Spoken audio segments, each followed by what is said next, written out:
Would you like to lose a little bit of weight without doing any exercise or dieting? Would you like to age just a bit more slowly than your friends? Well, you might be surprised to hear the laws of physics can help. The key to unlocking these everyday questions is gravity. It sculpts the universe. It warps space and time. It's a fundamental force of nature. But gravity's strange powers, discovered by Albert Einstein, also affect our daily lives in the most unexpected ways. In this film, we'll be using cutting-edge scientific techniques to investigate how gravity changes your weight. It's gone up. Your height. I really have shrunk. And even your posture. And with the help of thousands of volunteers, I'll show you how gravity makes us all age at different rates. Throughout the day, I've just been logging onto the phone, logging onto the app. As a physicist, gravity is central to my work. Oh, wow. And in exploring it, I'll be challenged on how I understand this most mysterious force. Wow. Okay, I need to go and write this one down. And I'll have to tackle the very nature of reality itself.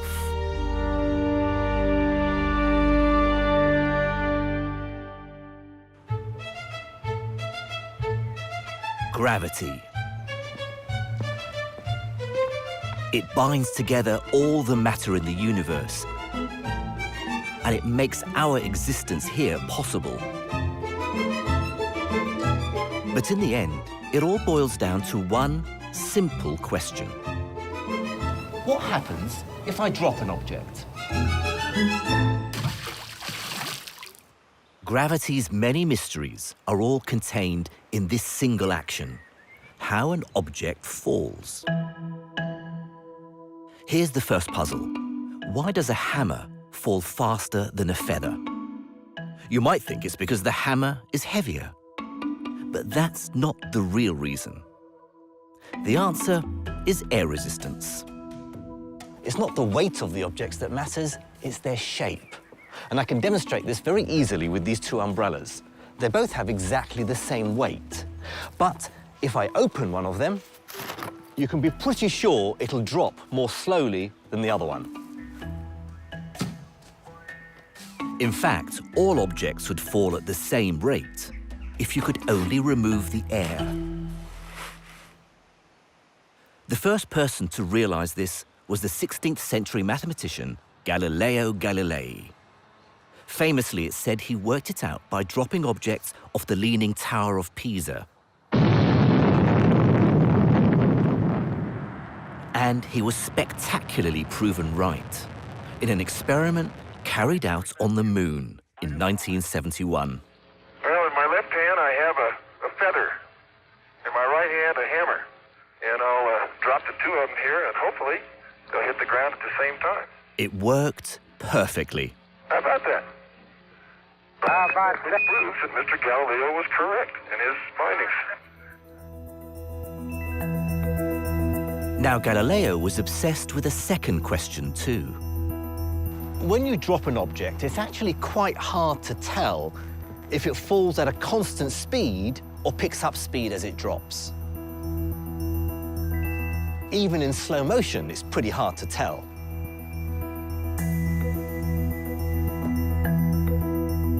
But Galileo realized this. First, drop an object a very short distance. It lands with very little impact. But of course, drop it from higher up. This time, the ball easily breaks the tile, which means it must have accelerated, gaining in speed and momentum as it dropped. Galileo had identified something fundamental to all falling objects. They accelerate. He realized there might be a way to measure how much falling objects gain in speed. What he devised was the first ever attempt to measure gravity itself. he built a long wooden ramp, rather like this, that he had sloping at a shallow angle. The idea was to roll balls down the ramp and measure their acceleration. The crucial thing is that the ramp had to be at this shallow angle to reduce the effects of wind resistance. It also meant that the balls would roll down slowly enough to give him time to measure their speed. But the big problem was this: how do you measure time accurately in an age when there were no accurate timepieces, let alone stopwatches? Well, Galileo came up with an ingenious idea involving the flow of water, essentially measuring time from the amount of water collected in a cup. So we're going to try and repeat Galileo's experiment. I say we because I have a couple of willing volunteers, Gavin and Joanna. 3, 2, 1, go.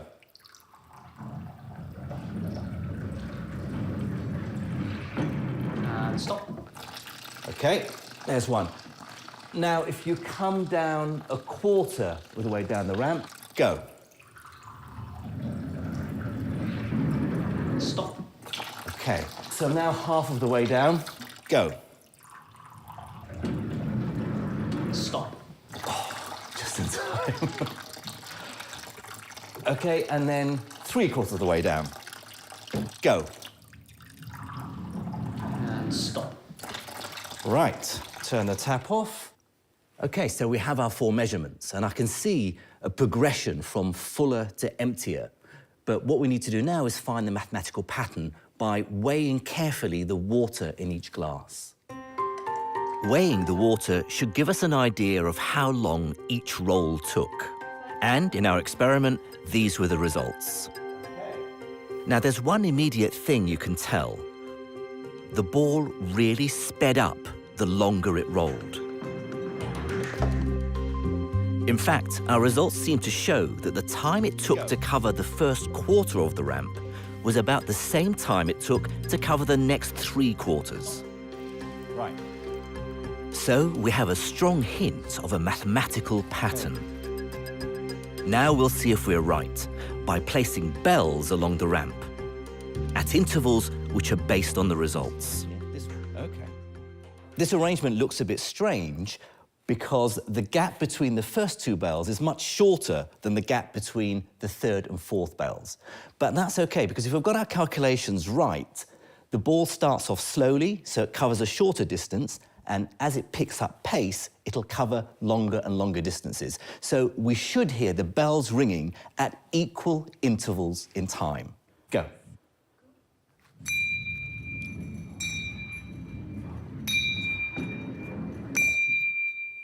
Beautiful. So, what does this all mean? What's the mathematical formula? Well, this is something that Galileo worked out. Let's say, from the start, the ball covers a distance of 1 meter in the first second. After 2 seconds, it'll have covered 4 meters. After 3 seconds, 9 meters. After 4 seconds, 16 meters, and so on. If you recognize this progression, you'll see that distance goes like the square of time. Galileo had found the rate at which gravity speeds up objects. And he'd found another fundamental principle. You can measure the strength of gravity by how much it causes falling objects to accelerate. Detecting gravity has become exceptionally sophisticated these days, but still uses exactly the same principle. This is Hurstmonceau Castle in Sussex, and in its grounds lies the Space Geodesy facility. Here, Vicky uses an astonishingly sensitive instrument to detect the exact strength of gravity on this one spot. Okay, so Vicky, tell me about this incredible gravimeter that you work with. Okay, so this is the drop-in chamber in a stripped-down version. So essentially what happens is you've got a cart that gets raised to the top, and then the cart accelerates away from a mass in the middle. And so this section here lifts off, and as it drops under free fall. So this component in the middle, as it drops, is basically just Newton's apple falling to the ground. Yes. So this is a stripped-down version, but that's the real thing. This is the real thing. How does it actually work? In here it's a vacuum. So there's no wind resistance So as there's it no falls, wind resistance. right? Inside, a laser is used to measure exactly how fast the mass is accelerating. This is the 21st century version of Galileo's ramp and the balls rolling down. So can we get it going? Of course, if you'd just like to press the button on the laptop. This one? Yep. Okay. So it's now communicating with it. Oh, here we go. There we go. So it waits 5 seconds, then takes a measurement of gravity.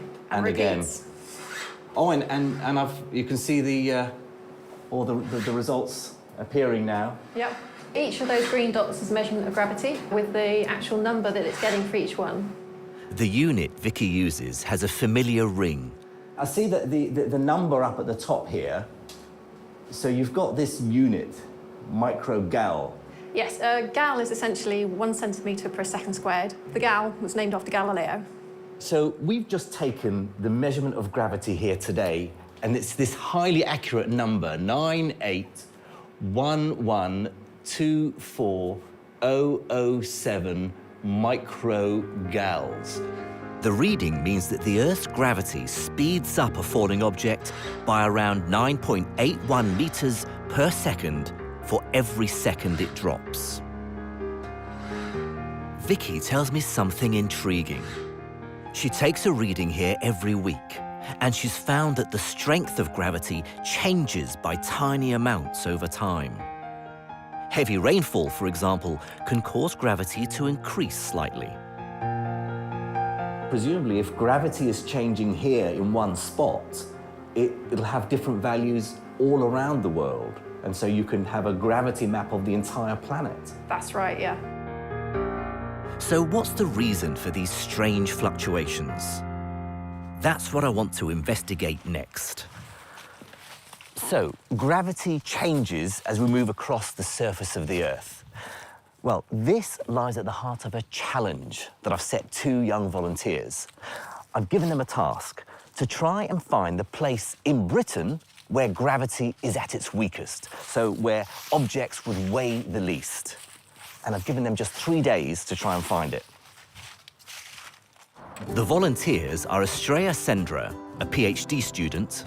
I've been living in London for 5-6 years, and I'm originally from Seville in Spain. I'm very interested in taking part in this project because I would really like to know more about how this world works.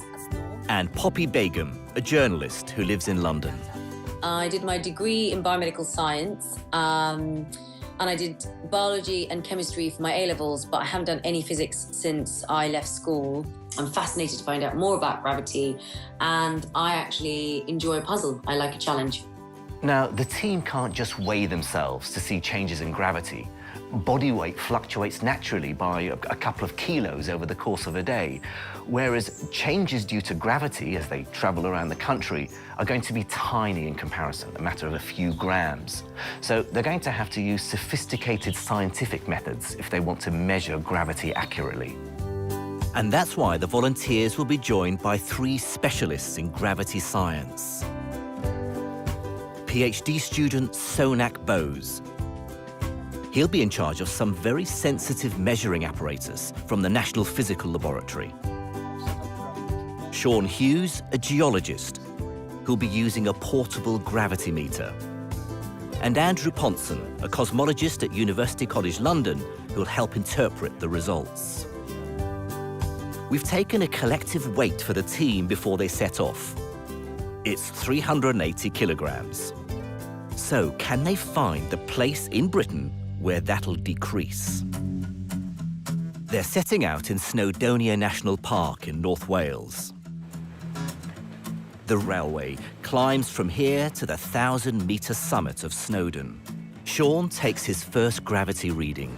The inside is a mass on a beam, and you turn this counter, this dial, until you get the beam central. By counting the number of turns of the dial, Sean can calculate the downward pull of gravity acting on the mass inside the machine. Sonak has a simpler method. So inside the box is a 2-kilogram mass, and it's supposed to be sort of as perfectly 2 kilograms as it's possible to get. All right, and place it here. Oh, It's just coming under, isn't it? 1998.2 grams. So it was 2 kilos in the laboratory, but now here it's a bit less. It's the first puzzle. Why does a 2-kilo mass tip the scales at just under 2 kilos? And it's one which gets straight to the heart of what the challenge is really about. Mass is often confused with the related quantity, weight. The mass of these dumbbells is fixed, it doesn't change. It's a measure of how much stuff they contain. Weight is different. It's a measure of the effect of gravity on these dumbbells, the downward force pulling them to the ground in the same way that it's keeping my feet firmly stuck to the ground. The crucial difference is this: if I was holding these dumbbells on the moon, they'd still have exactly the same mass, but they would weigh 6 times less because the moon's gravity is so much weaker than the Earth's. So that's why Sonak's bringing along the 2-kilo mass.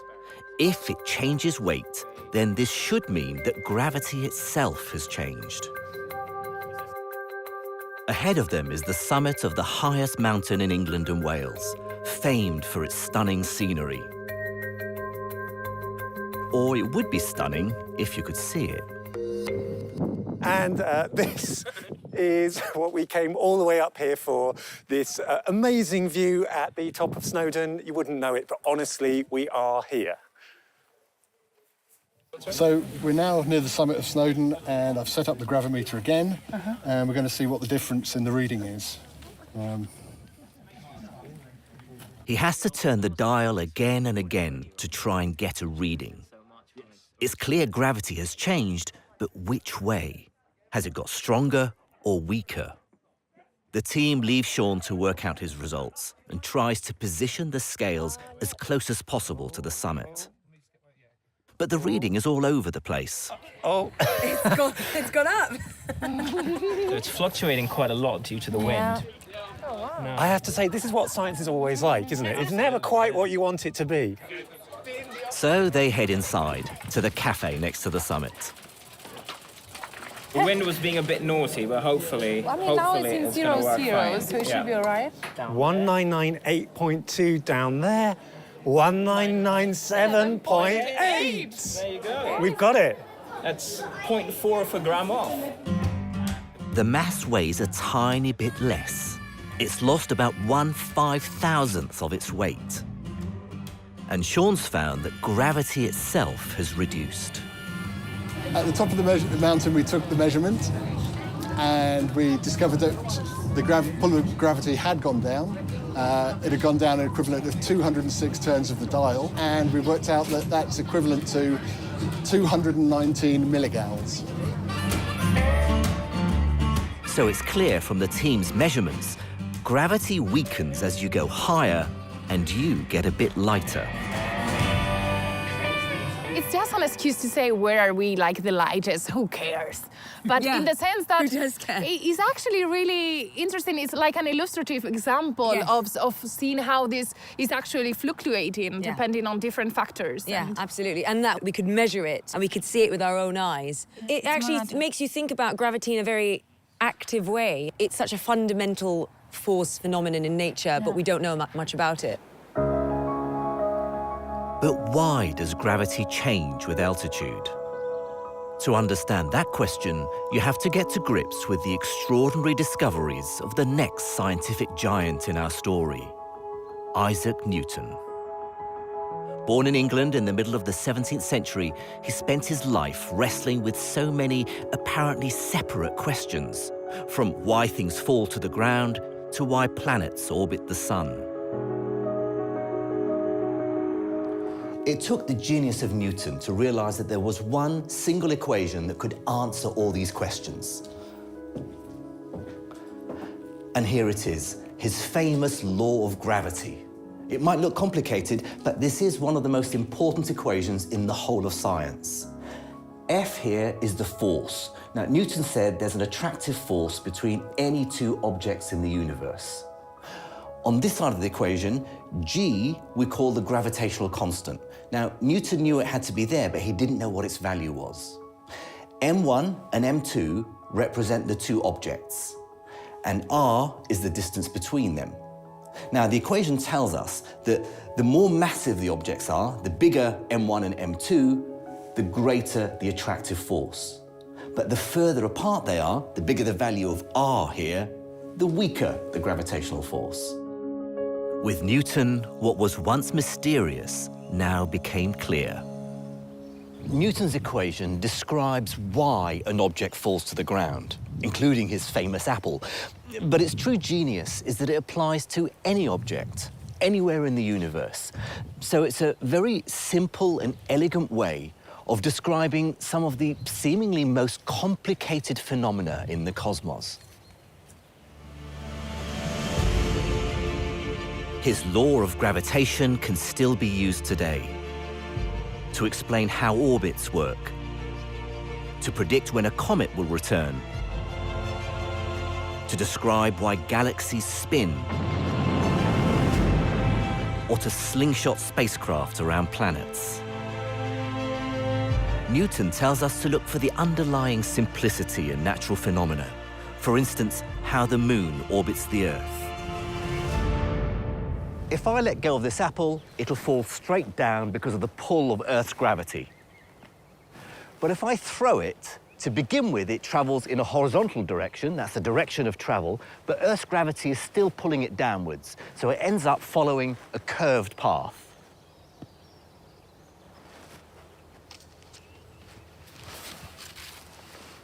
Now, if I throw it harder, it'll travel further before it hits the ground. And in principle, if I could throw it hard enough, I could put it into orbit. And that's exactly what's happening with the moon in orbit around the Earth. It's a combination of wanting to travel in a straight line, but also being pulled down by the Earth's gravity. So it ends up constantly falling around the Earth and constantly missing. Newton's famous equation also explains the strange effect which the road trip team has discovered, that objects get lighter as you gain in altitude. When I weigh myself, I'm represented by the first mass, m1. The second mass, m2, is the Earth itself. And the force pulling me down, my weight, depends on the distance between me and the center of the Earth. And that's the secret of the road trip.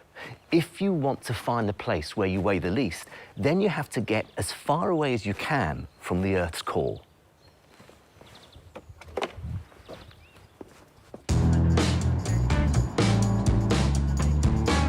So it's the afternoon of day one, and the road trip team have to work out where to go next. Poppy and Estrella have a good idea. Find somewhere higher than Mount Snowdon. From the measurements that you guys did at Mount Snowdon, altitude clearly plays an important part in gravity. So with that in mind, we've got to go to the highest point in the UK, which is Ben Nevis. OK, but there's just one thing that we haven't shown you so far. We actually brought along an extra experiment. So can we please show you this first before you make the final decision? Yes. Sonak actually has the other part of this experiment. We always carry around some power tools, as physicists always do. So let's start off nice and gentle. OK, and then try and pick up some pace. Pizza. And you got some pizza there. Point proven. The point is that when something is spinning, it kind of gets flung outwards. Yeah. And you can actually use that to make a nice flat piece of pizza. But this also applies to the Earth. The Earth isn't perfectly round. It's what's known as an oblate spheroid. It bulges at the equator where the spin is greatest. We've kind of got two competing effects now. We're trying to get away from the center, the actual core of the Earth, the point at the very center of this ball. But now we can do it in two ways. We can either kind of go up something tall, or we can just go down towards the equator. This is what we find when we're doing gravity surveys, is that as you move south, there tends to be an effect from latitude, which is often usually larger than the effect from altitude. So the closer to the equator you go, the further you get from the Earth's core, and the lighter you get. So, guys, the sun's setting just behind me here. This is north. From the conversations we've just had, it sounds like we've got to go that way down south. Is that right? Yep. Yep. OK. Let's go. Let's go. The team is starting to uncover the reasons why gravity changes as you cross the surface of the Earth. Our planet is defined and shaped by the complicated forces which act upon it. And detecting tiny fluctuations in its gravity field can give us important clues. It can help us understand how our world is changing. The Space Geodesy Facility at Hurst-Monceau is one small part in an enormous global network, which uses satellites to detect the tiniest of changes in the Earth's gravity field. Tell me what exactly your job is here. What we're doing with this telescope is measuring very accurately the distances of satellites from here. So we're using very short laser pulses, which we direct towards the satellite. On the satellite, there are reflecting cubes, which return some of that light to us. And we measure how long it takes the light to go to the satellite and back. And how far away is the satellite typically? The one typically? we're tracking now is one of the Galileo satellite, which is about 20,000 kilometers. 20,000 kilometers Yes. away? Yes. OK, so we've got it aimed at the Galileo satellite, and you're going to turn the laser on now? Yes. Oh, wow. And that laser beam that's being fired up towards the satellite, the time it'll take to get there and come back again, it's a fraction of a second, isn't it? It is. It's about 150 thousandths of a second, 150 milliseconds. And we're sending about 1,000 of those per second. This strange-looking object is based on satellite readings. It's a highly exaggerated representation of how Earth's gravity field varies over time. Fluctuations like these can give us important insights into climate change. Ice caps melting, sea levels rising, changes in groundwater. All of these have an effect on the local strength of gravity. So something as important as climate change, in order to understand it and do something about it, we need to know the distribution of the gravitational field of the Earth very accurately. Absolutely, yes. And it's a global measure that we need.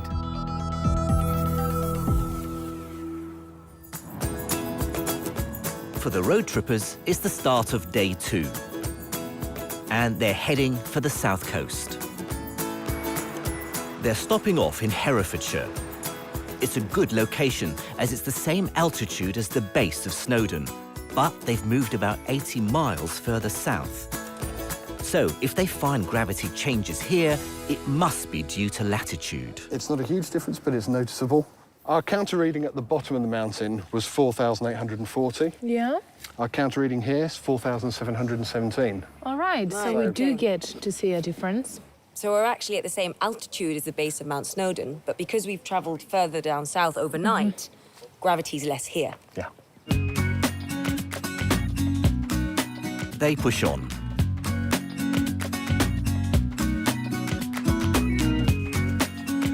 And by sunset, they reach Sidmouth on the south coast. Sean takes the second gravity reading of the day. And Poppy improvises a map. Well, sort of a map. Can we write not to scale at the top there? So I drew this map. Scotland's a bit squashed. Wales is quite high up, and Cornwall is there, but you get the idea. So, Sean, we've been travelling with you. You've done quite a few gravity meter readings. Can you plot them on this not to scale badly drawn map, please? Sure. So if you remember, we started off in Mount Snowdon, about here, and that was the 0 measurement for our survey. And then we've come all the way down here to the south coast. The difference from the base of Snowdon is minus 212 milligals. Wow. So the difference between measuring gravity at the base of the mountain and the top of the mountain is about the same as here at this latitude and down here at this latitude. Yeah. They're quite clearly at sea level, yet gravity here is roughly the same as it is at the top of Snowdon. But where next? We are here, if we want to find out where we are the lightest, why don't we travel all the way to the most southerly point in the UK, which is here? But altitude can also help us. So why not find a place in the country that is both low in latitude, but also is high in altitude in terms of height above sea level? Because that will get us somewhere that is really far away from the core of the Earth, whilst staying within the country.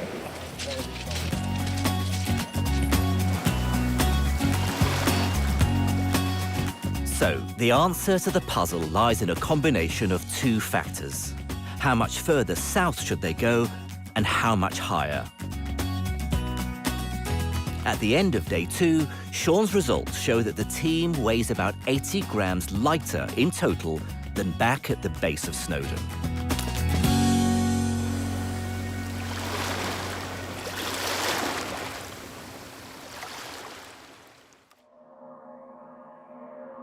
The way that weight changes is just one example of Newton's famous equation in action.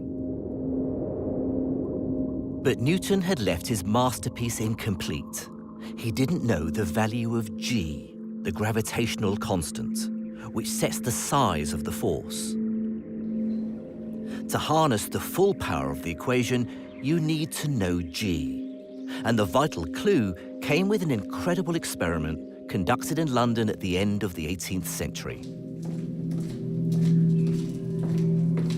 It was an attempt to work out the mass of the Earth itself. And it was carried out by an eccentric, extravagantly rich aristocrat, Henry Cavendish. Cavendish was a chronically shy, deeply solitary man living in total isolation in his house in Clapham. The story goes that one day he accidentally bumped into a female servant on his staircase. He was so traumatized by this event that he had a new staircase built just for him, so this horrible incident could never happen again. Cavendish had inherited vast fortunes and was able to dedicate his life to devising pioneering experiments, including one particularly extraordinary piece of equipment. He set up something a bit like this. It's called a torsion balance. It involves 4 lead spheres, 2 large heavy ones which are held fixed in place, and suspended by a very thin wire is a wooden rod, 6 feet long, with 2 smaller balls on either end. Now, the crux of the experiment is the relationship between the large ball and the small ball. Now, of course, there's a gravitational pull downwards on both of the balls due to the Earth's gravity. But Newton also tells us that there should be a very weak gravitational pull between the balls. And this is effectively what Cavendish was trying to measure. Any slight movement of the small ball towards the large one should cause a twist in the torsion wire. And that's what Cavendish was trying to detect.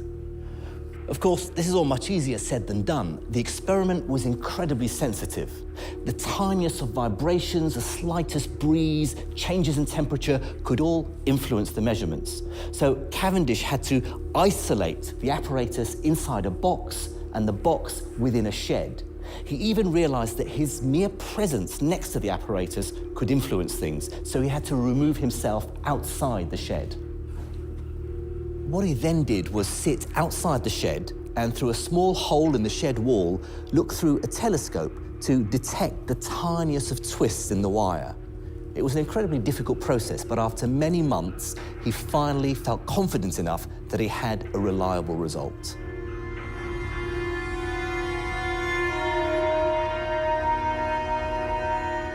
Cavendish found that the small balls did move, a tiny 4 millimeters. He calculated his results by comparing the density of the balls with the density of water. In the end, the result of Cavendish's experiment and subsequent calculations was that the density of the Earth was about 5.5 times that of water. Or, put another way, the mass of the Earth was 5.9 trillion kilograms. What's most remarkable is that Cavendish got this number right to within an accuracy of 1%. With Cavendish's astonishing result, scientists were able to work out G. Then the equation could be used to determine the mass of any celestial body in orbit around another. So astronomers were able to calculate the mass of the Sun, and the planets, and the Moon, and eventually even distant galaxies. And of course, back on Earth, we never escape gravity. Over the course of the day, it actually squeezes your spine, an effect you can see for yourself if you use a measuring rod. Okay, so it's 7:30 in the morning. I've just got up and I'm going to see how tall I am before gravity drags me down.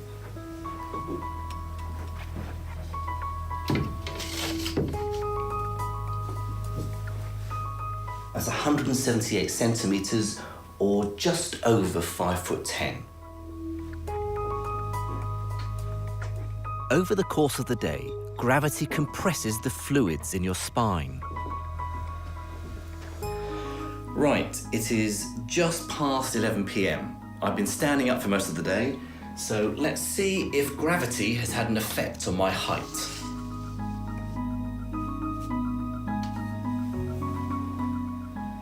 That is 176 centimeters, so I really have shrunk by just over ½ an inch over the course of today. In the longer term, gravity can affect your posture permanently. But there are exercises you can do to counteract this effect. Part of my research has been looking at the effects of gravity on the human body. So people might not be aware, or they might not always think about the effect of gravity on our physical state, on our health, and particularly on our posture.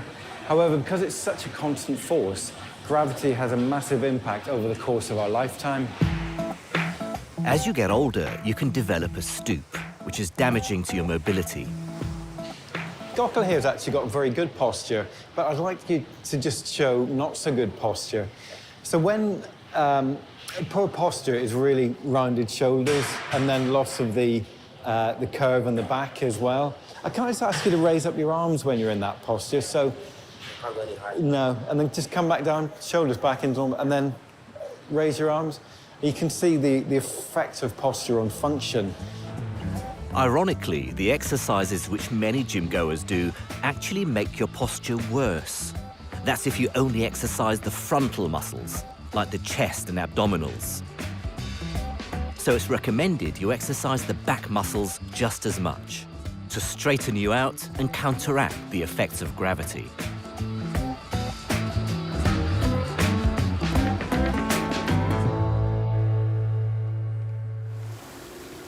Meanwhile, it's the end of day 2 for the road trip, and they've reached Sidmouth on the south coast, looking for the place in Britain where they'll weigh the least. They've worked out the answer lies in a combination of 2 factors: the right mix of going south and being higher up.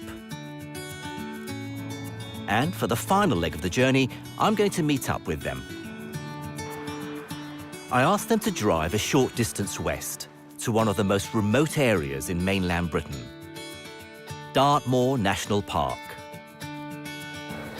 It's only 40 miles from the southernmost tip of Britain. Hello! Hi, Andrew! Nice to see you! And it's very high, very hilly territory.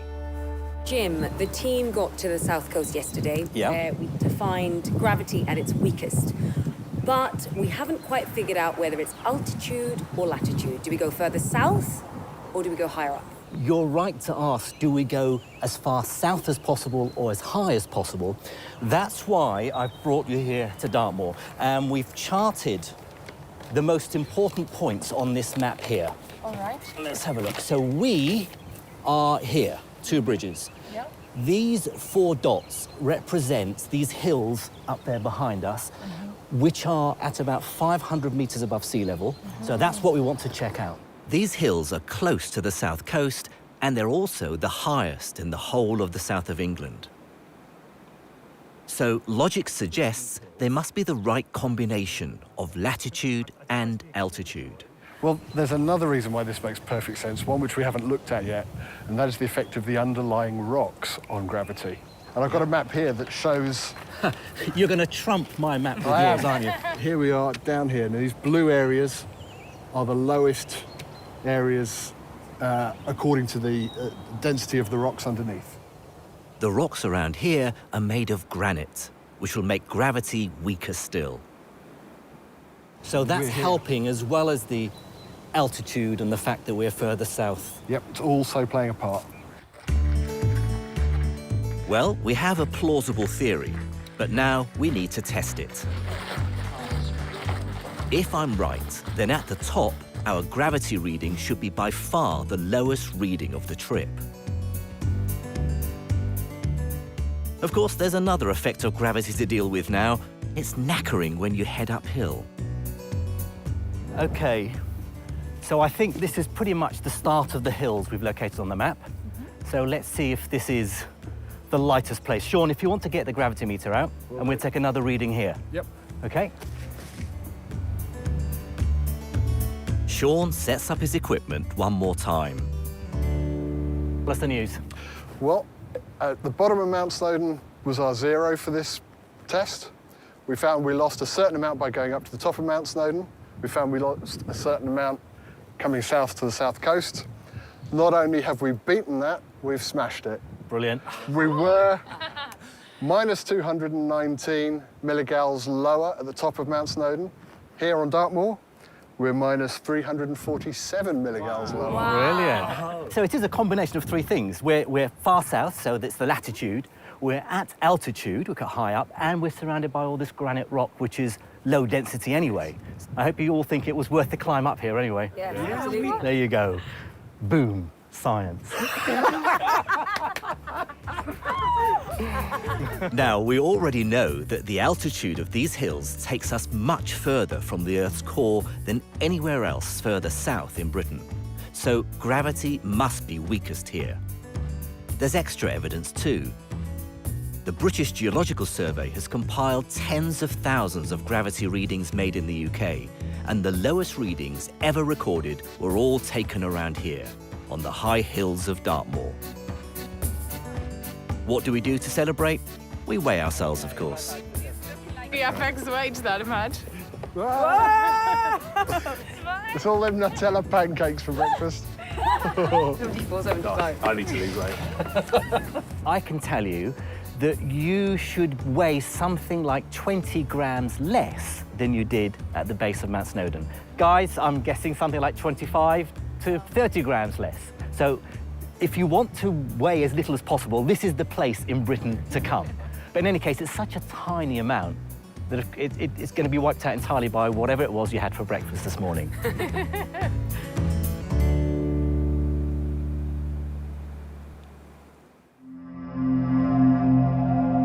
In episode 2, I'll investigate how Albert Einstein's theory of gravity completely changed our understanding of space and time.